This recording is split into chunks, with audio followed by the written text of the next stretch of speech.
What's up, guys? This is Edgar from Team Infinite Horizon. It is the 28th and the release of Clash of Knights and Dragons, and I got to complete my Platina Ezel build. Alright, so getting started, we have our Sage. He's the one that lets you dig through your deck so you can search for an Ezel card. Counterblast 1, put it into Soul, and look at the top 5 cards of your deck. Add an Ezel card. And then shuffle the rest back into your deck. And then moving on to the trigger lineup, we have 8 critical. It helps. This is an aggressive deck, so you need to put as much pressure as possible. We have 4 draw triggers for consistency, and then of course your 4 heal triggers for because you have to have them. And then to your grade 1s, we have your grade 1 AK Vanilla, grade booster, and then right next to it is Slago Dagger, another grade booster. And the reason I run him over the black chain is because I'd rather have something concrete than something over chance. So Slago Dagger is a 7k booster, just like black chain, but he gains an additional boost as well. Counterblast 1 and it gains an additional 2, I believe. So that's great. That's awesome. I mean, it'll help me reach bigger numbers. And then moving on to the rest of the grade 1s, we have 3 damage inducers.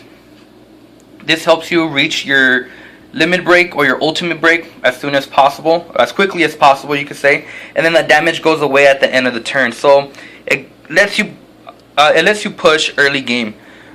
So it's really good. I mean, it's only a 6k booster, but it's not bad at all. Then we have 4 of your perfect shields. You have to have them. It's going to be a former of pure crossrides.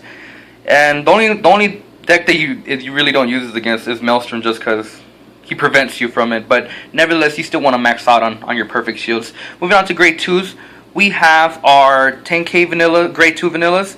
And of course, he's a beatstick. You need to have him. Then we have 2 Vivians. This is kind of where I'm test playing. I'm really not that sure about this card yet, just because I don't want to waste a counterblast on a chance effect either. I'd rather just save it for Platina. But it is a great card. It forces your opponent almost sometimes to block, you know. So I mean, it's there for a reason as well. And then moving on to your grade 2 12k. To your 12k hitters, when this card's next to on board with an Ezel Vanguard, then it gains an additional 3,000. So it's a great card. Swinging on his own, it's going to be swinging for 12. It snipes out rear guards. It's a really good card. It's about time. Well, I mean, every deck's going to be running their 12Ks. And then moving on, we have our 2 trips. And this is the part where I was telling you guys between Vivian. I wasn't sure to drop the Vivians and max out on the trips or just keep it at 2-2. But leave a comment below and tell me what you guys think about that, alright? And then finally, to move on to grade 3s, we have our 4 regular Ezels. This card's great all around. It's always been one of my favorite Vanguard cards.